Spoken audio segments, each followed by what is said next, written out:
Leemos hoy el Salmo 51 y el versículo sobre el cual vamos a desarrollar este sermón es el versículo 10. Pero quiero invitarles, hermanos, a que leamos desde el 1 hasta el 10. Si usted puede ver en su Biblia, allí los editores han colocado oración de un pecador arrepentido. Y al mismo tiempo hay un contexto ahí, dice para el director del coro, Salmo de David, cuando después que se llegó a Betsabé, el profeta Natán lo visitó. Y esto ya nos coloca en un contexto sobre el cual vamos a estar desarrollando este sermón y vamos a recordar brevemente este suceso en la vida de David. Salmo 51 del 1 al 10 dice: Ten piedad de mí, oh Dios, conforme a tu misericordia. Conforme a lo inmenso de tu compasión, borra mis transgresiones. Lávame por completo de mi maldad y límpiame de mi pecado. Porque yo reconozco mis transgresiones y mi pecado está siempre delante de mí. Contra ti solo he pecado y he hecho lo malo delante de tus ojos, de manera que eres justo cuando hablas y sin reproche cuando juzgas. Yo nací en iniquidad y en pecado me concibió mi madre. Tú deseas la verdad en lo más íntimo y en lo secreto me harás conocer sabiduría. Purifícame con hisopo y seré limpio. Lávame y seré más blanco que la nieve. Hazme oír gozo y alegría. Haz que se regocijen los huesos que has quebrantado. Esconde tu rostro de mis pecados y borra todas mis iniquidades. Crea en mí, oh Dios, un corazón limpio y renueva un espíritu recto dentro de mí. Oremos. Padre Celestial, te damos las gracias por tu palabra. Gracias te damos por ese testimonio fiel que encontramos en este salmo, de que un pecador que se arrepiente haya perdón, de que no importa la suciedad del corazón de un hombre, este siempre puede ser limpiado por Jesucristo, por Dios mismo. Gracias te damos, Señor, por habernos salvado y por habernos rescatado. Y gracias te damos, Señor, porque ahora podemos recordar lo que ha sucedido con nosotros y al mismo tiempo podemos ser exhortados a buscar algo que es precioso y es un corazón limpio. Bendice tu palabra hoy. Transforma lo que tenga que ser transformado.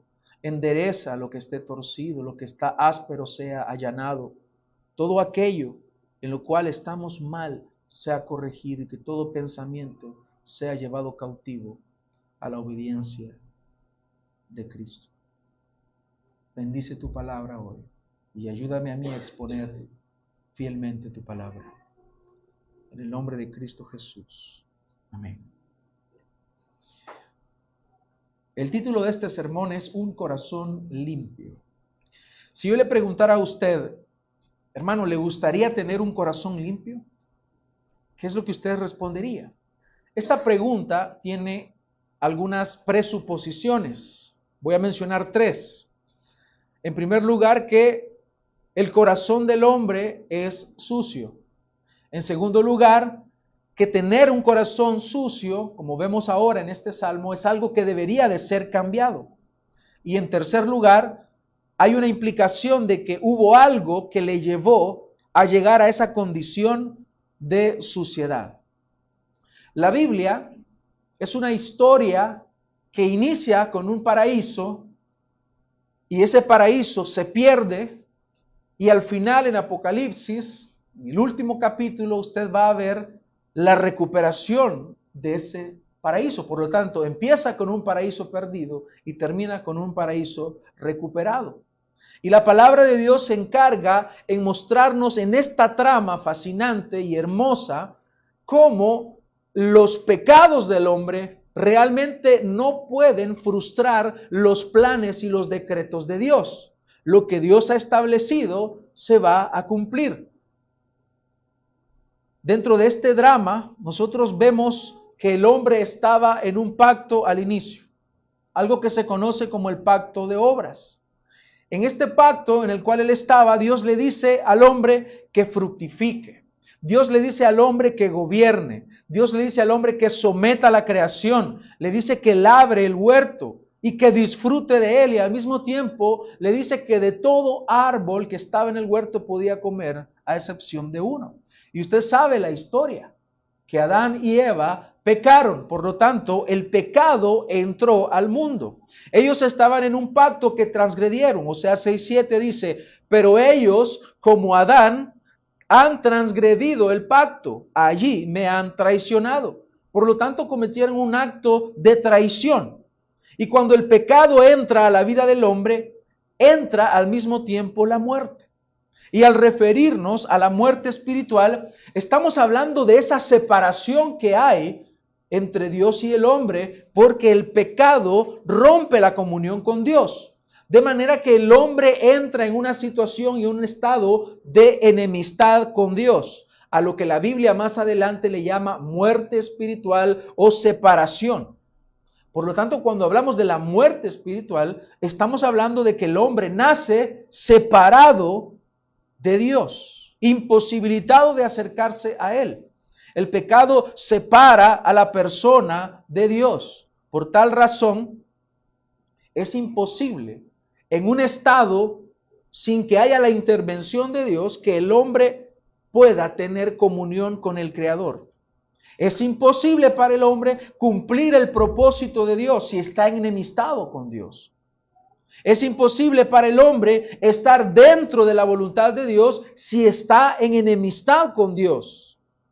Eso entonces nos está dando ya que aquí hay un problema. El hombre es pecador. ¿Cuál es el mayor problema del hombre? Se llama pecado. No es la economía mala, no es el racismo, no es las improntas que sucedieron en la infancia, que le marcaron la vida, como hablan los psicólogos.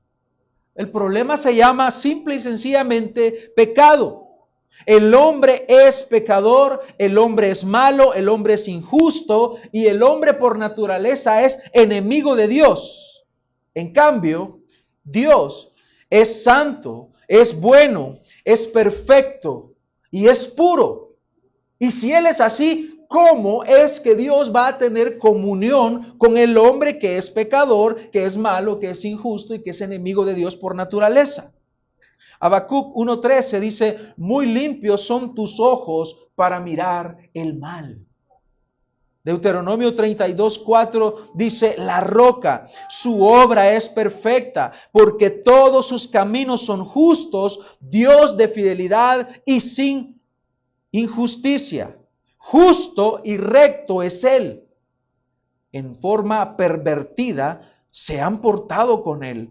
No son sus hijos, debido a los defectos de ellos. Son una generación perversa y torcida. Vea el contraste. El hombre es perverso, el hombre es torcido, el hombre es malo. Pero ¿de qué se dice de Dios? Él es fiel, Él es justo, Él es recto. Sus caminos todos son justos. Entonces, aún el hombre estando en esa condición, Dios mismo revela su disposición de salvar al hombre. Y es lo que Cristo vino a mostrarnos. En Lucas 19:10 dice, porque el Hijo del Hombre ha venido a buscar y a salvar lo que se había perdido. ¿Qué es lo que se había perdido? Es el hombre. El hombre está perdido. El hombre nace muerto. El hombre nace en enemistad con Dios. Pero ahora nos encontramos en un texto que nos habla y que nos da mucha esperanza y nos habla de algo. Y es que existe la posibilidad de ser limpio. Y David con su ejemplo nos está mostrando la realidad del hombre, porque esto no solamente es el problema de David, ese es un problema de Daniel, de Rogelio, de Werner, de Guadalupe, de Cecilia, de Natalie, de Mauricio, de Luigi, de Celeste, de Manuel, de todos nosotros. Estamos en una situación similar. Y yo quiero que ahora veamos el ejemplo de David. David, el rey David, ha experimentado las consecuencias dolorosas y nefastas del pecado. Ese pecado, sí, ese pecado que es dulce al principio, que cuando se está cometiendo es deleitoso, pero que después acarrea consecuencias amargas. El pecado solo trae vergüenza, ira, castigo. ¿Y sabe qué es lo peor? Que el pecado ofende a Dios. Ofende a Dios. Si yo le digo a usted, mencióneme un pecado de David, yo estoy seguro que el pecado que usted me va a mencionar es lo que hizo con Betsabé. Es un pecado tan famoso de David y cometió más. Pero este es un pecado garrafal, ¿no? Es muy escandaloso. Y es un pecado, como todos los pecados, que empieza con algo y termina aumentándose y haciéndose más grande. Sabemos muy bien que este fue un momento de gran debilidad del rey David. Fue un momento de perturbación en la vida de David, que inicia con un descuido. Era el tiempo de que los reyes salían a la guerra, pero David dijo, quiero evitar la fatiga hoy. Y se quedó y mandó a sus súbditos a que hicieran la guerra, pero él se quedó. Se da cuenta cómo la holgazanería es terrible. No estar ocupado, no hacer algo, nos acarrea problemas. Y su holgazanería le pasó factura, no fue a la guerra, decide quedarse y usted sabe que ve a una mujer, la codicia en su corazón y la toma para sí. Estoy resumiendo todo. Se aprovecha de su posición de autoridad y fue introduciéndose en una espiral de pecado del cual no podía salir. Fue arrastrado por el pecado y al final vemos que Dios realmente castiga su pecado. Y puede ser que en ocasiones nosotros cuando pecamos creamos, quizá no se dio cuenta Dios. Pero Dios no va a ignorar nunca el pecado. Porque todas las cosas están desnudas y abiertas delante de Él. No hay nada que le podamos ocultar, ni siquiera las intenciones de nuestro corazón. Todo está abierto. Él lo conoce todo. Él no puede ignorar el pecado, porque eso sería incongruente con su naturaleza justa y perfecta. Así que cuando el pecado fue cometido, Dios envió a un profeta para que confrontara el pecado de David. Si usted se da cuenta, no estoy precisando en detalles porque sabemos que conocemos esta historia. Y eso es lo que debemos esperar. Cuando usted como hijo de Dios peca, usted debe de saber que en algún momento va a venir la corrección, va a venir la reprensión, porque Dios a sus hijos que los ama, los castiga, los corrige. Él envía la disciplina. Y el profeta Natán utiliza una parábola para confrontar a David sobre el pecado que había cometido con Betsabé y el asesinato de Urías, su esposo. Ahora, debemos entender algo, que en aquellos tiempos los reyes de otros pueblos, de otras naciones, sí tenían esa libertad, que obviamente es pecado, de poder hacer eso. Bueno, decía un rey, yo quiero a esta mujer, pero ya está casada, Señor, no importa, vuélenle la cabeza y me traen a esa mujer. Y para ellos, en su realidad, parecía que, bueno, no había problema. Pero en este contexto, sabemos que los reyes de la nación de Israel no podían comportarse como los reyes de otras naciones. Así que el profeta Natán va a utilizar una parábola para mostrarle a David la gravedad de su pecado. Este relato usted lo puede encontrar en 2 de Samuel, capítulo 12. Así que Natán relató a David una historia, que usted sabe, una historia de dos hombres, donde había un hombre rico y había otro hombre que era pobre. El hombre rico tenía muchas ovejas, tenía muchas vacas, tenía muchas posesiones, pero aquel hombre pobre solamente tenía una corderita. Y esta corderita la amaba profundamente, tanto que la trataba como a una hija. Y en cierta ocasión un visitante llega a donde este hombre rico. Y usted sabe que lo lógico sería que aquel hombre rico dispusiera de una de sus ovejas para poder ofrecerle comida a aquel visitante que había llegado a su casa.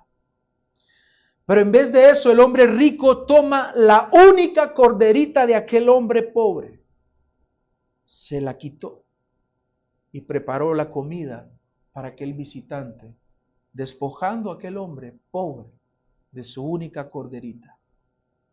Inmediatamente esta historia, esta parábola provoca la ira de David e inmediatamente él dice, ese hombre rico merece la muerte y debe de restituir todo lo que ha quitado. Fue entonces cuando el profeta Natán le revela a David, ese hombre eres tú. ¿Se imagina el impacto de David ante la confrontación? Hay muchas cosas que asombran en este relato, muchas. Pero a mí en lo personal, en este episodio, hay dos cosas que me dejan a mí perplejo. Y la primera es la misericordia de Dios al buscar y perdonar a David. Y en segundo lugar, la disposición de David a arrepentirse de su pecado. Él se arrepintió. Él fue descubierto. Él fue avergonzado. Aquel hombre pudo haber mandado a matar al profeta, pero hubiera aún añadido pecado, pecado y pecado sobre pecado. David creyó probablemente que el asunto estaba oculto, ya habían pasado meses. Pero Dios, que lo conoce todo y que todo pensamiento y acción está descubierto delante de sus ojos, Él mandó a un hombre para llevarle su palabra, porque la confrontación debe de ser con la palabra de Dios. La confrontación de aquel profeta fue eficaz. Y así es en el Hijo de Dios. Toda confrontación es eficaz en el Hijo de Dios. El Hijo de Dios no evita la confrontación. Sabe que cuando ha pecado y viene la confrontación, la puede recibir con gozo. El Hijo de Dios no culpa a otros por su pecado. El Hijo de Dios recibe lo que Dios tenga que decirle en su palabra. El Hijo de Dios procede a arrepentirse cuando peca. Así que tenemos, hermanos, aquí el contexto de cómo es que este salmo, el Salmo 51, se escribe. Esta es la oración de un hombre que está arrepentido por su pecado. No vemos aquí a un hombre orgulloso. No vemos aquí a un hombre altivo despreciando la corrección. Vemos a un hombre que dice, he pecado. En primer lugar, hermanos, quiero que veamos qué es un corazón limpio. Cuando la Biblia nos habla del corazón, la Biblia no nos está hablando de este músculo que tenemos acá, que bombea sangre para todas las partes del cuerpo. No nos habla de este músculo, que es el músculo más importante del cuerpo. La Biblia, cuando habla del corazón, nos está hablando de aquella parte inmaterial del hombre, donde se albergan las intenciones, los deseos, la razón, la voluntad, las emociones, los pensamientos, la conciencia. La Biblia es clara en ese sentido, en explicarnos esto y en decirnos que es esa vida interior. Y quiero mostrarle algunos textos que es importante que nosotros entendamos cuando nos habla acerca del corazón del hombre. ¿Qué se dice del corazón del hombre? Veamos. Se nos dice que el corazón es el centro de los pensamientos y emociones. Proverbios 4:23. Probablemente usted ya se lo pueda. Sobre toda cosa guardada, guarda tu corazón, porque de él mana la vida. Nueva Biblia de las Américas dice, con toda diligencia, guarda tu corazón, porque de él brotan los manantiales de la vida. Así que el corazón es la parte donde está el centro de las emociones, nos habla de donde está las intenciones, la voluntad, la conciencia, eso que usted está pensando, esa parte inmaterial. Ahí nos está hablando del corazón. El corazón también se nos dice que es engañoso. Jeremías 17:9. Estamos viendo qué es lo que hay en el corazón, hermanos.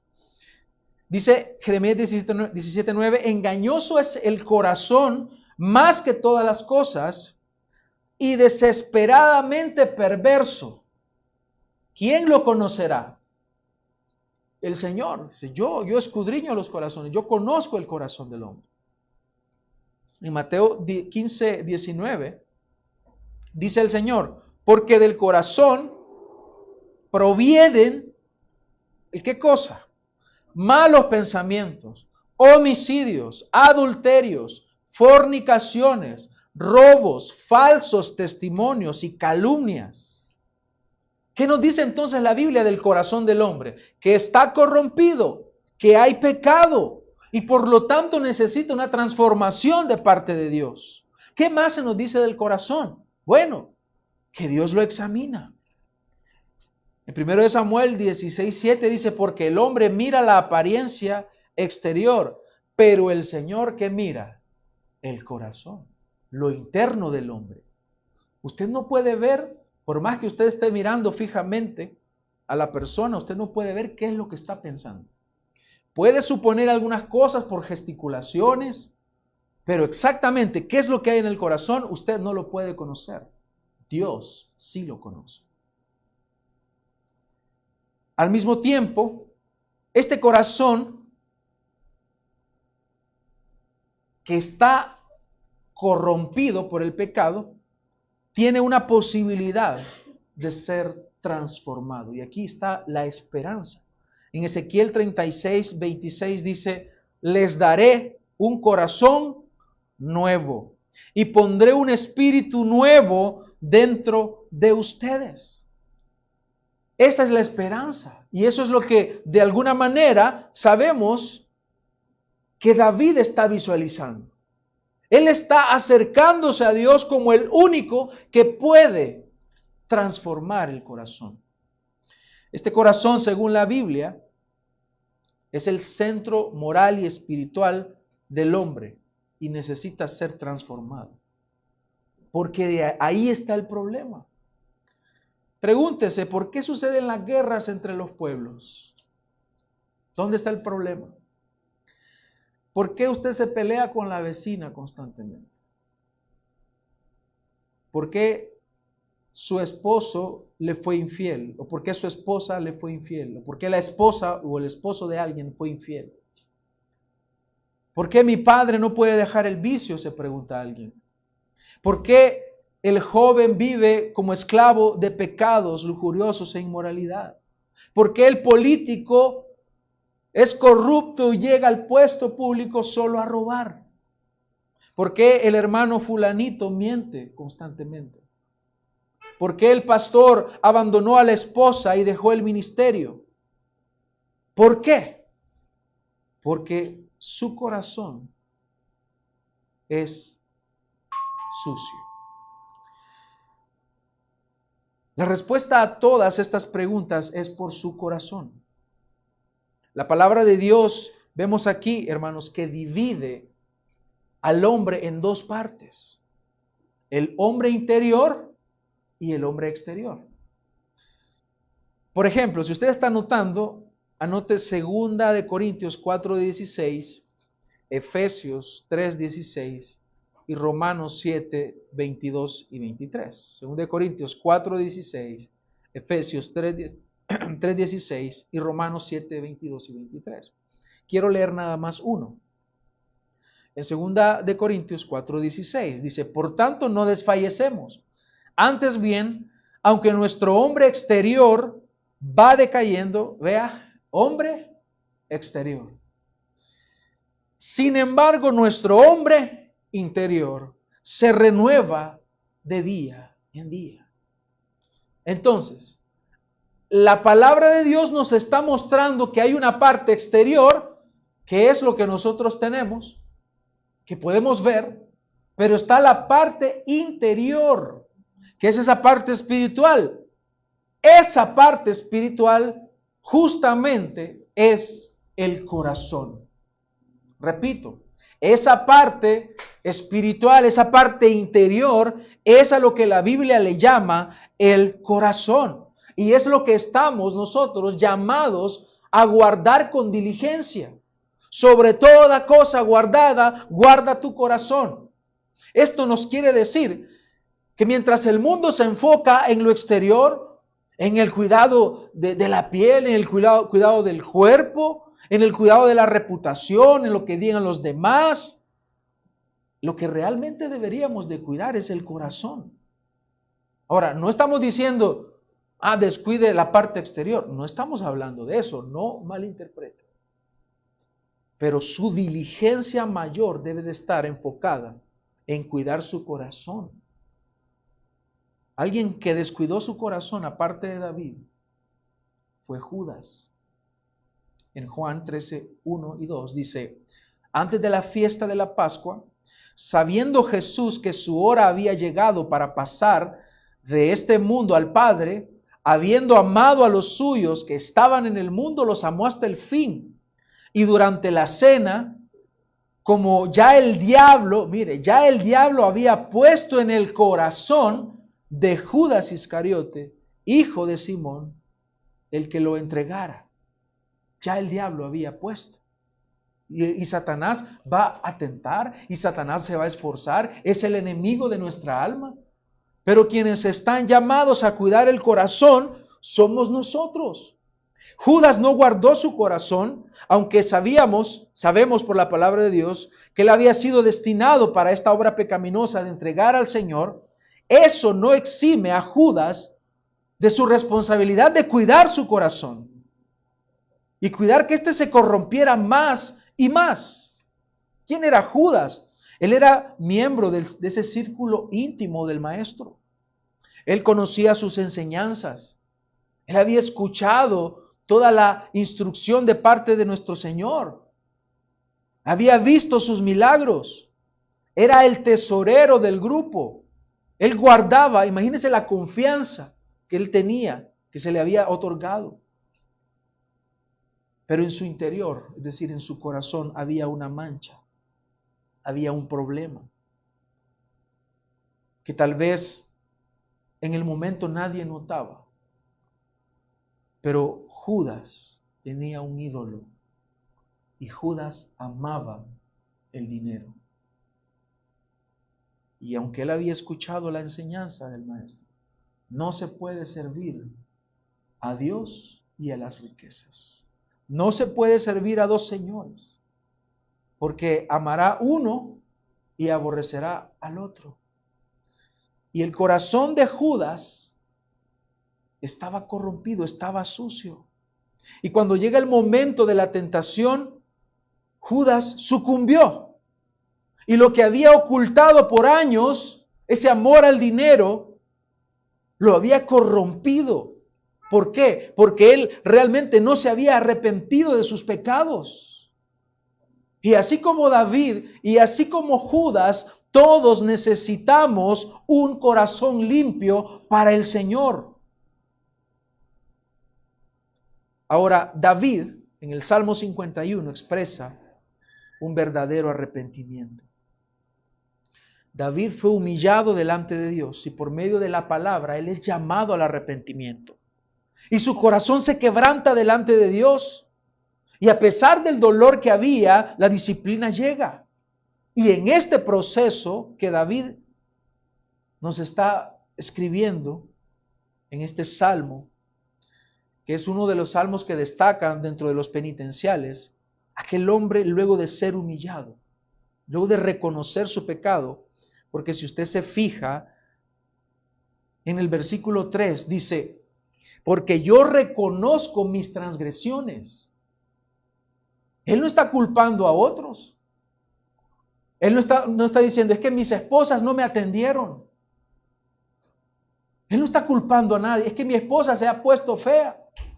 Es que este hombre, muy barrigón, todo le cuelga, ya no es el mismo de antes. Él no está culpando. El Hijo de Dios, cuando peca, no se pone a culpar a otros. Acepta y reconoce su pecado. La actitud de Adán en el huerto, Señor, la mujer que tú me diste. Y esa es la actitud que el hombre viene repitiendo constantemente. Pero aquí no vemos eso en David. Dice, yo reconozco mis transgresiones, mis pecados son míos, yo los he cometido, no es tu culpa, Señor. Yo me descuidé, yo descuidé mi corazón, yo fui el holgazán, yo no fui diligente en cuidar mi corazón, yo permití que la situación llegara a este punto. Y él dice, y mi pecado está siempre delante de mí. ¿Qué es lo que está delante de él? Su pecado, no el pecado de otros. Él no está culpando a nadie. Él dice, yo soy el pecador. Y él sabe que ha pecado contra el Señor. Contra ti solo he pecado. He hecho lo malo delante de tus ojos. He fallado, Señor. Por lo tanto, hermanos, este salmo nos habla acerca de algo precioso, que inicia como algo malo, pero que Dios lo torna para bien y para su gloria. Y es que Él puede perdonar a todo pecador que se arrepiente verdaderamente. Por eso es que Él pasa a decir, luego de haber dicho esto, y es donde está el enfoque de esto, es, crea en mí, oh Dios, un corazón limpio. Esta palabra, crea, es la misma que encontramos en Génesis 1:1. Ahí usted va a leer Bereshit bara Elohim. En el principio creó Dios. Bara significa crear, pero significa crear algo que no existía antes. Él está utilizando la misma palabra de Génesis 1:1. Él está diciendo, crea algo nuevo en mí. Por tanto, Él no está pidiendo una pastilla por un malestar que tiene. No, Él está pidiendo un corazón nuevo. Un corazón como el de antes de la caída. Él necesita algo nuevo que solamente Dios puede crear.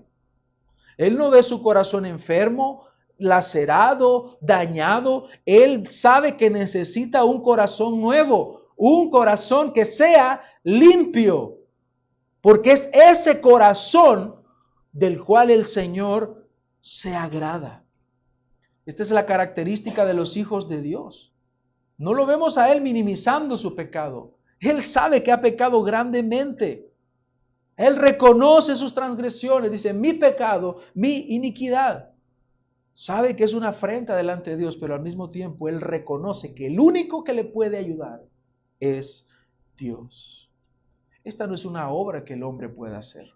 Hermano, usted no puede crearse a usted mismo un corazón nuevo. Usted, así como un día tuvo conciencia de que usted existía, usted no pidió nacer. Como dicen los jóvenes, ¿verdad? Yo no pedí nacer, que nadie pide nacer. Nacemos porque Dios quiso que nosotros naciéramos, en el lugar que Él quiso que naciéramos, bajo las condiciones que Él quiso que naciéramos. Entonces pide ser limpio. Ya veíamos en el versículo 2, que Él pide ser limpio por completo de su maldad y de su pecado. ¿Y ahora qué procura? Tener un corazón limpio que esté de acuerdo con esa obra de purificación que Él ya ha hecho. El apóstol Pablo habla de esa obra creadora, que solamente Dios la puede hacer. Voy a leer, por ejemplo, Efesios 2:10. Dice, porque somos hechura suya, creados en Cristo Jesús, ¿para qué? Para hacer buenas obras, las cuales Dios preparó de antemano para que anduviéramos en ellas. ¿Quién ha hecho esa obra? Dios. Somos hechura suya.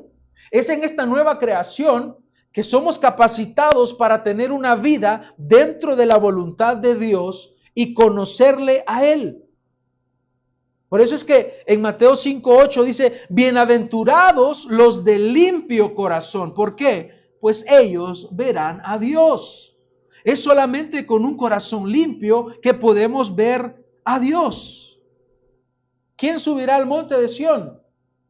El limpio de manos y puro de corazón. Necesitamos esa pureza, necesitamos esa limpieza, pero usted y yo no podemos limpiarnos a nosotros mismos. Necesitamos la obra de Dios. Ahora, entendemos que esta es una necesidad. ¿Por qué? Por la dicha que hay. Como nos dice acá el Señor en esta bienaventuranza de Mateo 5:8. Si la dicha de los que son limpios es que pueden ver a Dios, entonces surge una necesidad. Y el Catecismo Menor Bautista, en su primera pregunta, dice, ¿cuál es el fin principal del hombre? ¿Cuál es ese fin? Es glorificar a Dios y gozar o disfrutar de Él para siempre. Esta es una dicha de los que son limpios. Como nos dice el Salmo 24:4. El de manos limpias y de corazón puro, el que no ha alzado su alma a la falsedad ni jurado con engaño. Ese recibirá bendición del Señor y justicia del Dios de su salvación. Entonces surge la pregunta, ¿qué significa tener un corazón limpio creado por Dios? ¿A qué se refiere entonces David al decir crea? Es una petición, es una súplica. Crea un corazón limpio. Crea, oh Dios, un corazón limpio. Según vemos en la Biblia, el hombre natural posee un corazón sucio, un corazón corrompido, un corazón pervertido, como consecuencia del pecado que hay en él. Por lo tanto, al hablar él de un corazón limpio, estamos hablando de un corazón que posea la capacidad de vivir dentro de la voluntad de Dios. Un corazón que ame a Dios, un corazón que lo desee a Él, un corazón que esté apartado del pecado, un corazón que cree verdaderamente en Dios como su única fuente de salvación, un corazón que le sirva a Él, un corazón que obedezca su palabra, un corazón sencillo, humilde, que se someta a Dios. Ahora voy a utilizar los siguientes versículos para mostrar en qué consiste esta limpieza del corazón. Por ejemplo, del versículo 10 al 11, nosotros podemos entender que ese corazón limpio es una vida en la presencia de Dios. Por eso Él dice, no me eches de tu presencia. Versículos 10 y 11. Cuando Él habla de un corazón limpio, Él está diciendo, quiero, Señor, una vida en tu presencia. Es decir, una vida en comunión y rectitud, que es provista por la obra del Espíritu Santo de Dios. No apartes de mí tu Espíritu, porque Él sabe que es el Espíritu de Dios el que provee esta limpieza del corazón. En segundo lugar, en el versículo 12, cuando Él pide un corazón limpio, Él está pidiendo una vida llena de gozo y de dominio propio.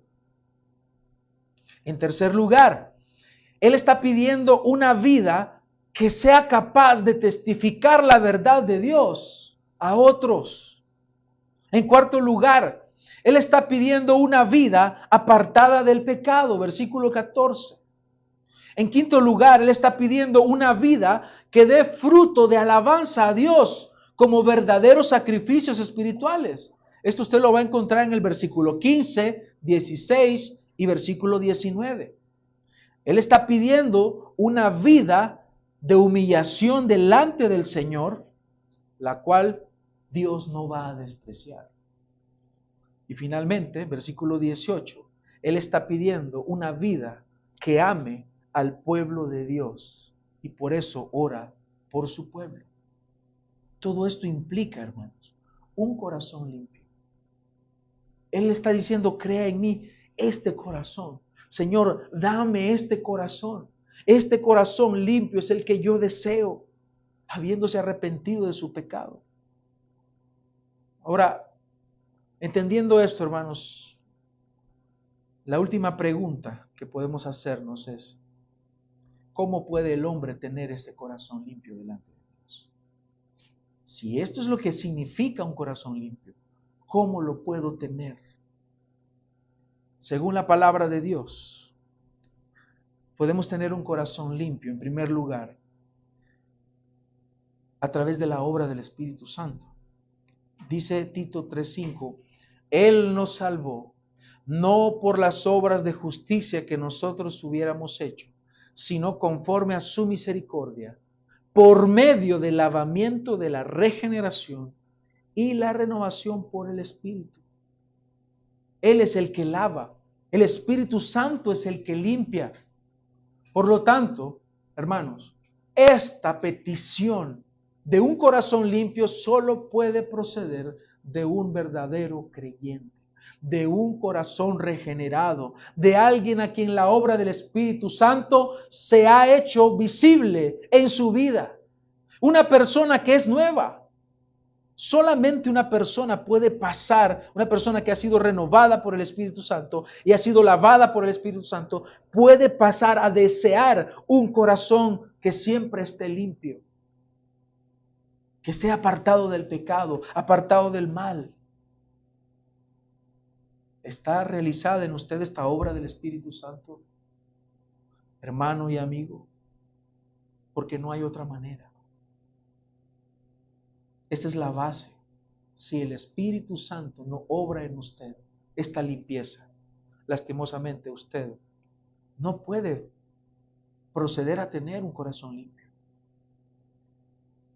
En segundo lugar, podemos tener, por el ejemplo que ahora hemos visto, limpieza de nuestro corazón cuando confesamos nuestros pecados y nos arrepentimos. Y esto es una práctica constante. Primera de Juan 1:9 dice, si confesamos nuestros pecados, Él es fiel y justo para perdonarnos y limpiarnos de toda maldad. ¿Ha usted pecado? Arrepiéntase de sus pecados. Confiéselos delante de Él. Esta limpieza procede de la obra de nuestro Señor. Él nos puede limpiar de toda maldad. El rey David pidió a Dios que lo limpiara después de confesar su pecado. Por eso llamamos al arrepentimiento. Confiese su pecado. Examine su corazón. Vea la maldad de su corazón. No crea que su corazón no puede haber maldad. Claro que puede haber. Por eso debe de examinarla. Y si usted encuentra maldad, si encuentra pecado, confiese su pecado delante del Señor. Arrepiéntase de él. Apártese de esa obra de maldad. Y yo le aseguro, por la fe que tengo, que procede de Dios y que usted tiene de Dios también, si usted confiesa, dice acá, Primera de Juan 1:9, Él es fiel y justo para perdonarle y limpiarle de toda maldad. En tercer lugar, por la obediencia a la palabra de Dios, podemos limpiar nuestra vida, nuestro corazón. En el Salmo 119:9 dice, ¿cómo puede el joven guardar puro su camino? Guardando tu palabra. La obediencia a la palabra nos va a guiar a una vida pura.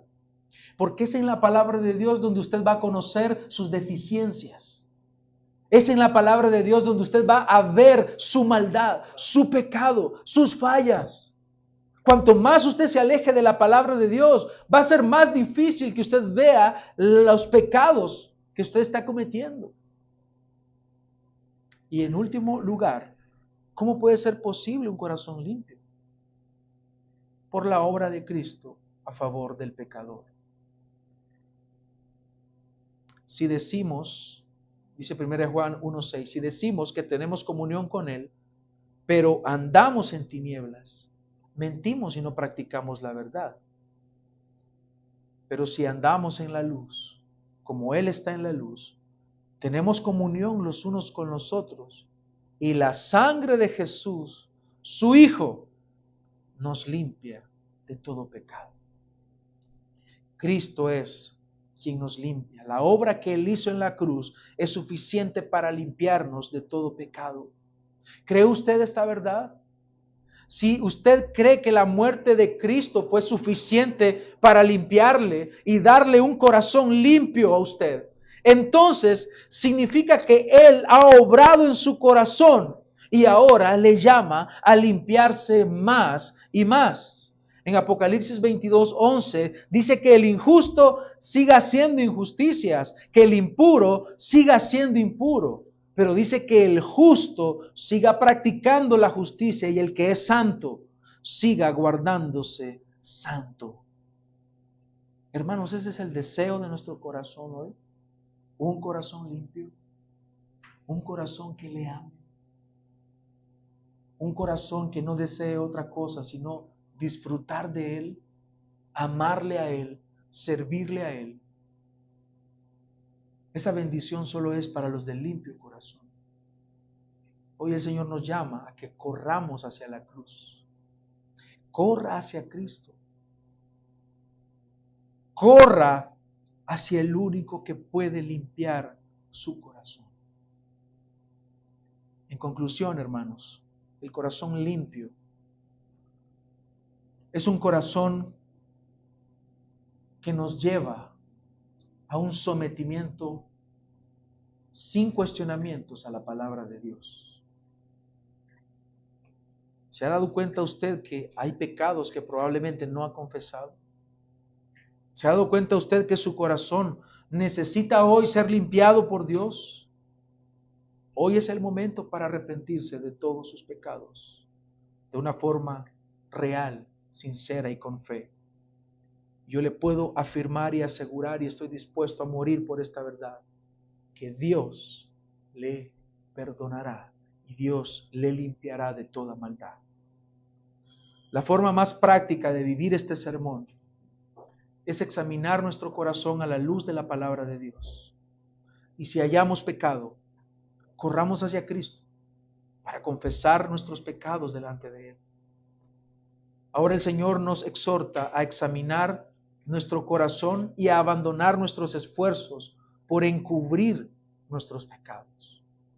No cubra sus pecados. Reciba del Señor un corazón limpio. Pero esto no va a ser posible si usted encubre sus pecados. A Agustín de Hipona se le atribuyen estas palabras. Cuando el hombre descubre su pecado, Dios lo cubre. Cuando el hombre tapa su pecado, Dios lo destapa. Y cuando el hombre confiesa su pecado, Dios lo perdona. Pero estas palabras no son nuevas cuando las dijo este hombre. En Proverbios 28:13 dice: el que encubre sus pecados no prosperará, pero el que los confiesa y los abandona hallará misericordia. Oremos.